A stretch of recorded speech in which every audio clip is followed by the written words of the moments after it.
సన్యాసస్య మహాబాహో తత్వమిచ్ఛామి వేదితుం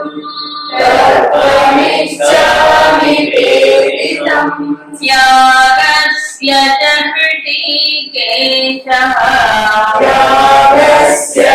హృషీకేశః పృథక్ కేశి నిషూదన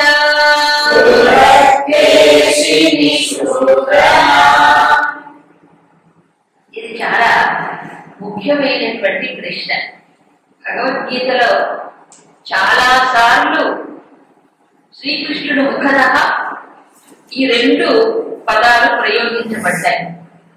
చాలా చోట్ల త్యాగమని సన్యాసమని, 5వ అధ్యాయం మొదలుకొని ఇంకా అంతకుముందు అధ్యాయం కర్మఫల త్యాగమని, అది కర్మ సన్యాసమని, కదా సన్యాస యోగమని ఇలా పాడబడ్డాయి. సో అర్జునుడు ఆ ప్రశ్నతో ప్రారంభిస్తూ ఉన్నాడు. ఇంతతో అయిపోతుంది 18వ అధ్యాయం. ఇంకా కొన్ని అంశములు కృష్ణుడు తనంతట తాను వివరిస్తాడు. ఇక్కడ ఒక రకంగా చెప్పాలంటే మొత్తం భగవద్గీతకి సారాంశం 18వ అధ్యాయం చెప్తారు. మనకి రామాయణంలో ఏకశ్లోకి రామాయణం, భాగవతంలో ఏకశ్లోకి భాగవతం ఉన్నట్టు ఇది ఏకాధ్యాయ గీత. అంటే గీత యావత్తు కూడా ఈ అధ్యాయంలోనే చెప్పబడింది, సారాంశం అంతా ఉంటుంది. అందుకని ఏకాధ్యాయ గీత అని 18వ అధ్యాయం. అలా వాడు దృష్టికి తోచినట్లుగా పేరు పెట్టుకుంటారు. సంక్షిప్త గీత, మన సంక్షిప్త రామాయణం ఉంటుంది చూడండి, బాలకాండలో బాల రామాయణం అంటారే, ఇది సంక్షిప్త గీత అని పెద్దవాడు చెప్తారు. ఇంక శంకరాచార్యులు అయితే అసలు గీతనే మొత్తం ఏమన్నారు, సర్వ ఉపనిషత్తులు సారం అని చెప్పారు. శంకరాచార్యులు అయితే 18వ అధ్యాయాన్ని సమస్త వేద సారం, సమస్త వేద సారమే ఈ అధ్యాయం. ఇలా ఇంకా ఎవరు మన జ్ఞానేశ్వర మహారాజ్ భగవద్గీత భాష మరాఠీ, వారు ఏం చెప్తారంటే ఈ భగవద్గీత ఒక గుడి లాంటిది. పెద్ద భవనం అనుకోండి, 15 అంతస్తులట. మొదటి పురుషోత్తం ప్రాప్తి చివరి అంతస్తు. ఆ చివరి దానిపైన ఒక గోపురం ఉంటుంది కదండి, ఆ గోపురం 17వ అధ్యాయం. గోపురం పైన ఒక కక్ష ఉంటుంది, అది 18వ అధ్యాయం. అలా ఒక్కొక్కరు వాడికి దృష్టికి తగ్గట్టుగా ఈ అధ్యాయం ఒక గొప్పతనాన్ని చెప్తారు. ముఖ్యంగా 18వ అధ్యాయంలో ప్రత్యేకంగా విశిష్టంగా కనిపించేటువంటి అంశం ఏమిటంటే, మొదటి అధ్యాయంలో ఏదైతే విషాదం చెప్పబడిందో, విషాద యోగం కదని, అర్జునుడు ఏమయ్యేటప్పుడు వాడిని పారేసి ఎంత పారేసి ఆవిడ చతికిల పడ్డాడు మొదటి దాంట్లో. ఈ చివరి అధ్యాయం వచ్చేటప్పటికి ఏమయ్యాడు, గాంధీ వారిని పట్టుకొని లేచి నిలబడి కర్షి వచనంతవా అంటాడు. అంటే కృష్ణ నువ్వు చెప్పినట్టుగానే చేస్తాను. కింద చతికిల పడి కింద పడ్డవాడు కాస్త పైకి లేచి గాంధీ వారిని పట్టుకొని నువ్వు చెప్పినట్టు చేస్తానన్నాడు కదా, అందుకంటే అభ్యుత్థాన యోగం అంటాడు. అభ్యుత్థానం అంటే ఏంటి, పైకి లేవడం, కింద పడ్డం కాదు, పతనం కాదు, పైకి లేవడం.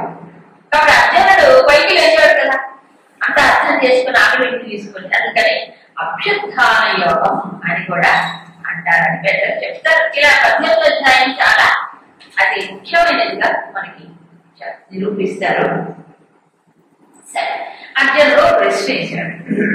ఇంతకుముందు అధ్యాయంలో ఈ పదాలు వాడారు, కొంతవరకు దానికి వివరణ ఇచ్చాడు భగవంతుడు.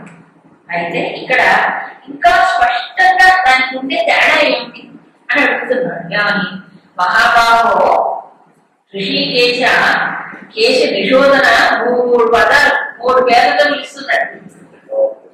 మహాబాహో సాధారణంగా కృష్ణుడు అర్జునుడు అంటాడు మహాబాహో.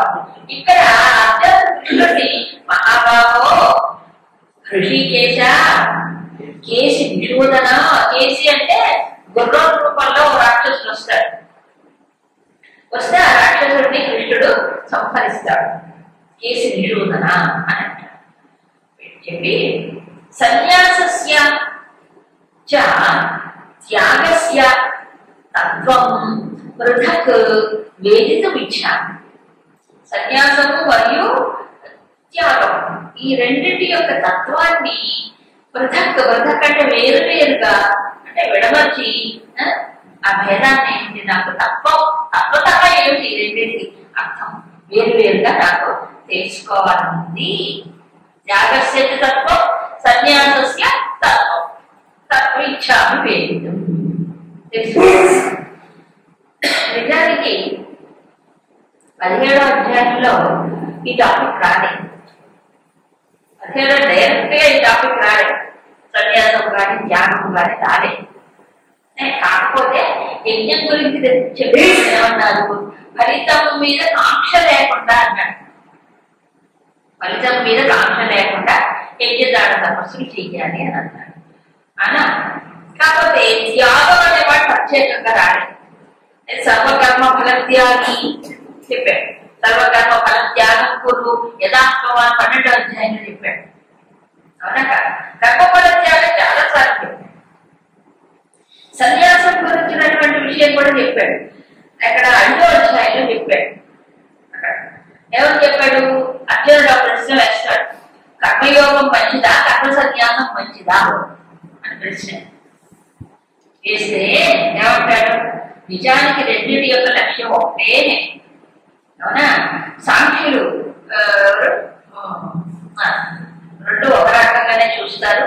వారు కంటే బుద్ధి వికసించినటువంటి వారు రెండింటిని వేరు వేరుగా చూస్తారు అంటారు. చెప్పి ఈ రెండు కూడా ఎలాంటి ఒక పెద్ద పొడవైన రహదారి మార్గం ఉంటే దాంట్లో సగానికి ఓ పేరు రెండో సగానికి ఇంకో పేరు పెట్టినట్టు. అవునా? ముందు కర్మయోగం, తర్వాత కర్మ సన్యాస యోగం. రెండింటి యొక్క లక్ష్యం ఒకటే. అయితే ఏదో ఒకటి చేయొచ్చుగా. అప్పుడు కృష్ణుడు ఏమంటాడు? కర్మయోగము కర్మ సన్యాసము కంటే కర్మయోగము మంచిది అని చెప్తాడు. ఎందుకని? ఇంకా పరిపక్వత లేని వాడికి కర్మ సన్యాస స్థితి రాదు, కర్తృత్వ త్యాగం అంత తొందరగా రాదు. కాబట్టి ఆయన ముందు కర్మఫల త్యాగం చెయ్యి, తర్వాత సన్యాసం చెప్పలే. దాన్ని స్పష్టంగా చెప్తాడు అధ్యాయం. సో అక్కడ కర్మయోగానికి కర్మ సన్యాసానికి తేడా చెప్తాడు. అలా అక్కడక్కడ ఇవి ప్రయోగించబడ్డాయి. మరి సన్యాస యోగం అనేటువంటి విషయాన్ని కూడా ప్రస్తావిస్తారు మరొక 13వ అధ్యాయం. మరి ఇదంతా అర్జునుడు విన్నాడు. మరి ఈ ఒక్క విషయంలో అది ఇంకా స్పష్టత రాలేదు కాదు. మన కోసం అడిగాడు. ఏమడిగాడు? రెండు పదముల యొక్క స్పష్టమైన అవగాహన కావాలి. రెండు వేరు లేదు. ఎందుకంటే ఒకే రకంగా అనుకుంటాం. అవునా కాదా? ఇంకో వాడు సన్యాసి కాని వాడు త్యాగి వాడు అంటారు. ఇవన్నీ వస్తాయి అన్నమాట. అందుకు మామూలుగా ఎవరైనా ఆయన సన్యాసి స్వీకరించడం ఎంత త్యాగం చేసేదండి అంటే సన్యాసం అంటే త్యాగం అనుకుంటాం సాధారణంగా. కానీ సంసార త్యాగం అనుకుంటాం. అందుకని మరి తెలుసుకోవడం చాలా మంచిది. ఎందుకంటే చాలా మందికి తెలియని విషయం ఏంటంటే సన్యాసం అంటే ఎవరో వస్త్రాలు ఇచ్చి పుచ్చుకోవడం, వస్త్రాలు ఇస్తే పుచ్చుకోవడం. కానీ మనకి 6వ అధ్యాయంలో సర్వసంకల్ప సన్యాసి అని ఒక పదం వాడాడు. యోగారూఢుడు అవుతాడు చెప్పలే. సర్వసంకల్పాలని త్యజించిన వాడు యోగారూఢుడు అవుతాడు. అక్కడ సంకల్ప త్యాగం అది ఇంకో గొప్పది. దానికంటే గొప్పదేమిటి? అహంకారం. నిర్మమో నిరహంకారం ఎన్నిసార్లు చెప్పలేదు. సంకల్పానికి మూలం అహంకారమే కదా, అహం మమే కదా. సో ఒకదానికంటే ఒకటి. సో అందుకని ఇప్పుడు కేవలం సన్యాసం ఆ స్థితి ఎలా పొందుతాడు, త్యాగం ఏంటి అని క్లియర్గా తెలియాలి కదా.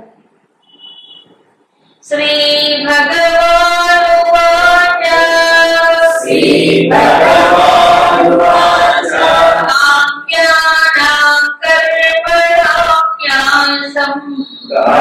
కామ్యానాం కర్మణాన్యాసం సన్యాసం కవయో విదుః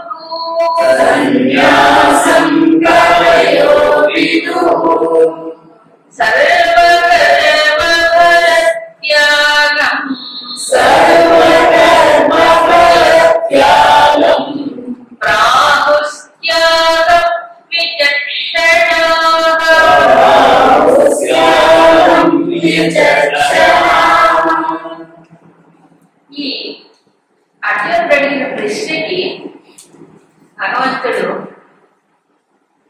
సమాధానం సంక్షిప్తంగా చెప్పి ఈ విషయంలో ఇతరుల అభిప్రాయాలేంటి కూడా ఉటంకించి చిట్ట చివరిగా నా అభిప్రాయం ఇది అని ఆయన గట్టిగా చెప్తాడు. సో మొట్టమొదటి ఏం చెప్పాడు ఆయన? కామ్యానాం కర్మణాం న్యాసం అది సన్యాసం అని కవయ విధువు. ఎవరు చెప్తారు? కవులైనటువంటి వారు. కవులంటే ఏంటి? కవిత్వం రాసేవాడు కాదు. కవులంటే ఋషులే. కవులంటే ఋషులు అక్కడ. అంటే వాల్మీకి, వ్యాసుడు ఇలాంటి వాటిని ఎవరు? కవులు, ఆది కవి, ఋషులే వాడు. అంటే కవి అనే నిజానికి శబ్దము భగవంతుడికి సంబంధం. కవి పురాణ కవి అంటే సర్వజ్ఞుడు అని అర్థం. కాబట్టి అదే ఎవరికి వస్తుందంటే ఋషులకు తెలుస్తుంది. సో ఋషులు కూడా సర్వజ్ఞులే. అందుకని మహాత్మా ఋషులు చెప్తారయ్యా ఏమిటి? కామ్యానాం కర్మణం. రెండుసార్లు నామం వచ్చింది కాబట్టి వేరు వేరు అనుకోవద్దు. మరేంటి? కామ్య కర్మను త్యజించటమే సన్యాసం. కామ్య కర్మలు అంటే కోరికతో చేసే పనులు త్యజించటం. ఎందుకంటే 99% ఈ ప్రపంచంలో ఎక్కువ మంది కామ్యకర్మలే చేస్తారు. ఏది చేసినా కూడా కామ్యకర్మ, వ్రతము, పూజ, దానం, యజ్ఞం, దానం, తపస్సు ఏది చేసినా కూడా దేనికోసం? ఏదో ఒక ఫలితాన్ని ఆశించి ఒక కోరిక. రాజులు కూడా చేసేవారు. పుత్రకామి ఇండియా మొదటి నుంచి ఉంటే అంటే ఇష్టి అంటారు. కోరికతో చేసేది. ఎవరో నైమిషారణ్యులు ఋషులు, కొంతమంది మహత్తులైన ఋషులు కామ్యకర్మ చేయలేరు. వాళ్ళకి అవసరం లేదు కదా. అందుకని ఇవంతా అని చెప్పాలి. తదిత్యనుసంధాయ ఫలమున ఆ అనుసంధానం చెయ్యకుండా, అంటే ఫలితం మీద కోరిక లేకుండా, అంటే కామ్యకర్మలు ఎప్పుడు చేయరు. మరి ఎందుకు చేస్తారు? కానీ మోక్షం పొందాలండి, ఇది శుద్ధి కావాలి. కోరిక అనే ఎలిమెంట్ వచ్చిందో మన శుద్ధి కాదు. మనసు బంధానికి గురి అయిపోయింది. అందుకు మోక్షం పొందాలంటే దానిపైన కోరిక ఉండకూడదు. కామ్య కర్మలు పొరపాటులు కూడా చేయకూడదు. చేస్తే చుట్టుకుపోతారు, ఇరుక్కుపోతారు. దానివల్ల ఇంకా ఇంకా ఇంకా పక్కన వాళ్ళు ఇంకా ఇంకా కోరికలు పెరుగుతూనే తగ్గవుగా అంతలేవుగా. అందుకని సన్యాసం అంటే ఏంటి? కామ్య కర్మలు వదలటం. కానీ కర్మ చేయాలి. కామ్య కర్మలు వదలాలి కానీ కర్మలు చేయాలి. కర్మలు వదలమని ఎక్కడ చెప్పలేదు. నిజాన తపస్సులు ఎవరికైనా ఒకటే. రకరకాలుగా ఉంటాయి మళ్ళీ తపస్సులు అంటే ఇవన్నీ చెప్పారు 17 అధ్యాయం. ఇక రెండో విషయం ఏమిటది? త్యాగం. ఏమిటి త్యాగం? సర్వకర్మ ఫలత్యాగం. త్యాగం ప్రాహు విచక్షణ. వివేక జ్ఞానం కలిగినటువంటి వారు విద్వాంసులు ఏం చెప్తారు? సర్వకర్మల యొక్క ఫలితాన్ని త్యాగం చేయడం. సర్వకర్మలు అంటే కామ్య కర్మ కావచ్చు, నిష్కామ కర్మ కావచ్చు. నిష్కామ కర్మ అంటే ఆటోమేటిక్ గా ఫల సమర్పణే, కర్మఫల సమర్పణ పరమాత్మ చేయడం భగవంతుడు. కామ్య కర్మలు చేసేటప్పుడు కూడా సర్వకర్మ అంటే కామ్య కర్మలు.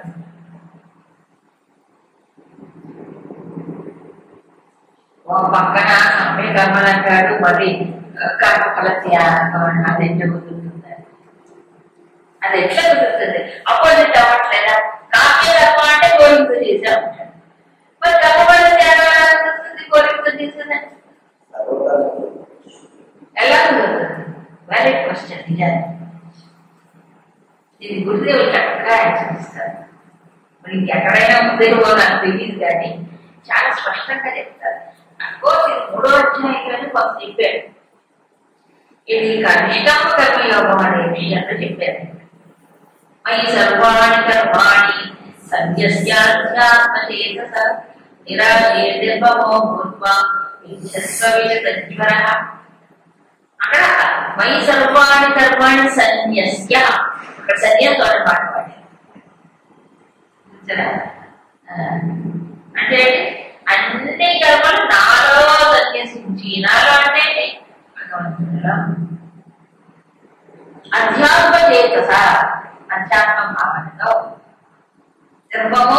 నిరహంకార యుద్ధస్వ. అక్కడ కూడా ఏం చెప్పాడు? నాలో సన్యసించు అన్నాడు. నాలో సన్యసించడం అంటే అధ్యాత్మ దృష్టిలో ఉన్నప్పుడు, పరమాత్మ స్మరణ చేస్తున్నప్పుడు కామ్యకర్మలు ఎక్కడితో వస్తాయండి? వస్తాయి. కామ్యకర్మలు అనేవి పుడతాయా? పుట్టం. చేయాలని సంకల్పాలు. మరి మొదటి పెట్టుకునే కామ్యకర్మ మొదలెట్టాడు అనుకోండి, ఎవరైనా నాకు ఈ ఫలితం కావాలా మొదలెట్టాడు. పోలే నాకు ఈ ఫలితం రావాలని మొదలెట్టాడు, సంకల్పం చేసుకున్నాడు. కానీ నీ కోరిక సఫలం అవ్వాలన్నా, కామ్యకర్మల విషయంలో చెప్తారు, కోరిక సఫలం అవ్వాలన్నా ఎలా చేయాలి? చేసేటప్పుడు కర్మ ఫలితం మీద దృష్టి లేకుండానే చేయాలి. కామ్యకర్మల విషయంలో కూడా బాగా ఆలోచించాలి. ఓ వ్రతం చేస్తున్నారు, చేసేటప్పుడు సంకల్పం చెప్పుకుంటాం, రావాలని పెట్టుకుంటాం. వ్రతం చేస్తున్నాం, వాళ్ళు డూయింగ్ ద ప్రాసెస్ అంటే వ్రత విధానం ఆచరిస్తున్నప్పుడు దృష్టి ఎక్కడ పెట్టాలి? ఈ వ్రతము చేత ఏ భగవంతుడిని ఏ రూపంలో ఆరాధిస్తున్నామో ఆ భగవంతుని ప్రీతి కలిగించేటట్లుగా చెయ్యాలా? ఇది విధానంలో దృష్టి నిలపాలి కదా. స్థితి అంటే మనసు నిలిపి, దృష్టి నిలిపి కేంద్రీకరించి చేస్తేనే అది సఫలమవుతుంది. అవునా కాదు? సార్థకమవుతుంది, ఫలవంతమవుతుంది. ఆ స్థితి కావాలి. ఆ స్థితి కావాలంటే దృష్టిని, మనస్సుని, బుద్ధిని ఎక్కడ పెట్టాలి? ఆ చేసే విధానంలో. తర్వాత ఆ దైవానికి అర్పణ ప్రీతి కలిగించేటట్లుగా దైవం భావాంత చేయొద్దా? అప్పుడు అలా చేసేటప్పుడు ఫలితం మీ దృష్టి ఉంటే చేయగలరా? చెప్పండి. అదే అంటారు అంటే చిత్తశివుడి పైన భక్తి చెప్పుల పైన దేవాలయానికి వస్తాడు, దేవుని చుట్టూ తిరుగుతాడు, అయినా చెప్పులేకపోతే పక్క చెప్పులు కొనుక్కున్నా 400 రూపాయలు పెట్టుకుని ఆవిడ ఎందుకు పోతాడు? అప్పుడు శివుడి మీద ఏపిస్తుంది. దేవాలయానికి వచ్చినా బజార్లో కూర్చున్నా ఒకటి, ఎక్కడన్నా ఒకటి. అవునా కదా? ఇప్పుడు ఏదైతే కామ్యకర్మని చెప్పామో నీ కోరిక ఫలించాలన్నా ఏం కావాలి? స్థితి కావాలి. స్థితి అంటే శ్రద్ధ కావాలి. దృష్టి ఎక్కడ? ఆ చేసే దానిపైన, భగవంతుడి పైన ఉండాలి. ఒకటి కర్మ పైన కూడా కాదు, భగవంతుడి పైన. మరి ఆయన ప్రీతి కలిగించాలంటే ఆయన దృష్టి ఆయన పైన నింపి చేయాలి కదా. లేకపోతే అప్పుడు కూడా కామం ఉంటుంది, కోరిక ఉంటుంది. కర్మపరమైన దృష్టి ఉండకూడదు. లేకపోతే ఏమవుతుంది తెలుసా? ప్రతిసారి అట్లా సోపోయామి దేవుడా ఇచ్చావు ఇవా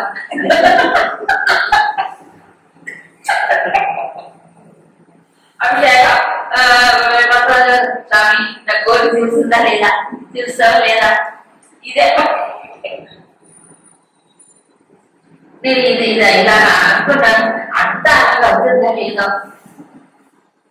కాసేమన్నా నీకే పూర్తిగా అయిపోతుంది. ఇదే సరిపోతుంది. ఏం పూజ ఏం చదివినట్టు కాదు. అవునా కదా? మరి కామ్యకరమైనప్పటికీ కూడా అక్కడ కర్మ ఫలితమైన దృష్టి ఉండకూడదు. అవునా కదా? ఇక నిష్కామకర్మ అనుకోండి. నిష్కామ అంటే ఫలితమైన దృష్టి లేకుండానే చేస్తారు. ఇక అప్పుడు కోరిక గురించి ఆయన ఎలాగ ఆలోచిస్తాడు? కామ్య దృష్టి ఉండదు కదా అప్పుడు కూడా. అందుకు సర్వకర్మ ఫలితాయి.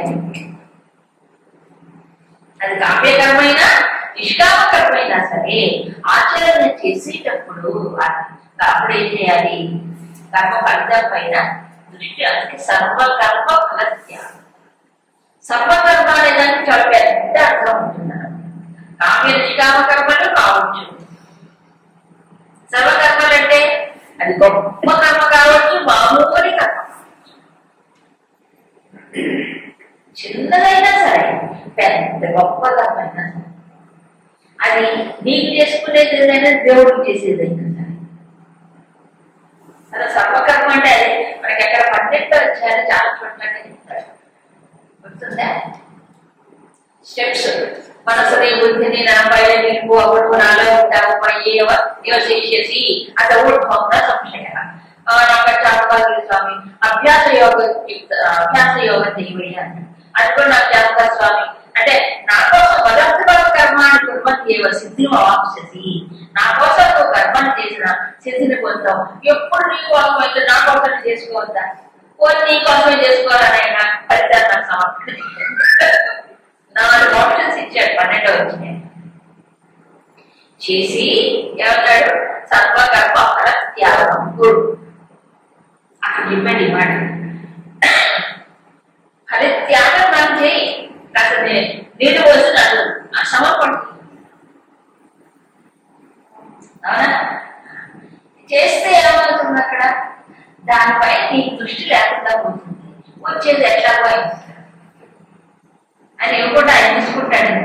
ఆయన కావాలి అది సమార్థం, ఆయనకు అవసరమా? నీకే వస్తుంది, దాని మీద దృష్టి పెట్టకు అంతే. సమర్పణ చేసినప్పుడు ఏమవుతుంది? ఆ భగవంతుడు చేసినట్టు అవుతుంది, ఫ్రీ అయిపోతాడు, దాన్ని చూసుకుంటాడు.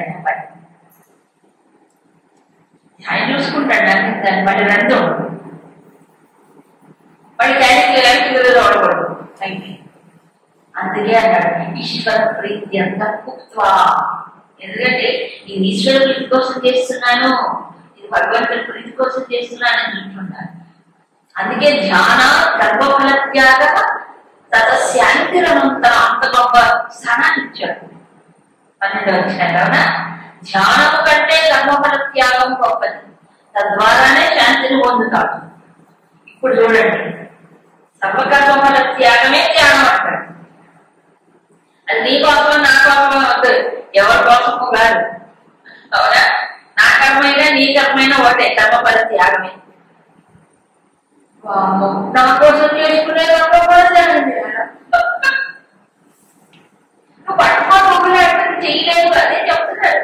నువ్వు పట్టుకొని కర్మ ఫలితంపై దృష్టి పెడితే నువ్వు చేసే కర్మ కూడా చెడిపోతుంది అక్కడ. అంతే కదా, కర్మలో దృష్టి ఉండదు. కావున దృష్టి అంతా ఫలితం పైన ఉంటుంది. కర్మ సరిగ్గా జరగదు, కర్మ సరిగ్గా చెయ్యకపోతే ఫలితం ఎలా ఆశిస్తాం? సో కామ్యకర్మైనా ఫలితం ఆశించి చేసే కర్మైనా ఏం చేయాలి? దృష్టి తిప్పి చెయ్యాలి. ఆ చేసేటప్పుడు కర్మఫల త్యాగ దృష్టితోనే చేయాలి అని ఎవరు చెప్పారు? విచక్షణ. ఇప్పుడు ఈ రెండింటికి ఏమిటి తేడా అంటే ఇక్కడ చెప్తారు. ఈ సన్యాస స్థితి ఏదైతే ఉందో, కామ్యకర్మలను వదలటం అనేది లక్ష్యం, సర్వకర్మఫల త్యాగం అనేది మార్గం. నిజమే, పూర్తిగా కామ్యకర్మాన్ని అందరూ వదలలేరండి. ఏదో సత్యం ఎవరు వదులుతారు? ఇక నాకే వద్దు మోక్షమే అనుకునే వాడే వదులుతాడు. అందరూ వదలలేరు కదా. ఈ లోపల 3 డిమాండ్స్ ఉంటాయి కదా, ఏవో కొన్ని కోరికలు ఉంటాయి, ఏవో తీర్చుకోవాల్సి ఉంటాయి. అలాంటి వాడు కూడా ఆ కర్మ ఫలితాన్ని ఏం చేయాలి? భగవంతుడికి సమర్పణ చేస్తూ ఆ భావంతో చేస్తే నీకు ఫలితం వస్తుంది. రాకపోతే తేడా తెలిసింది కదా.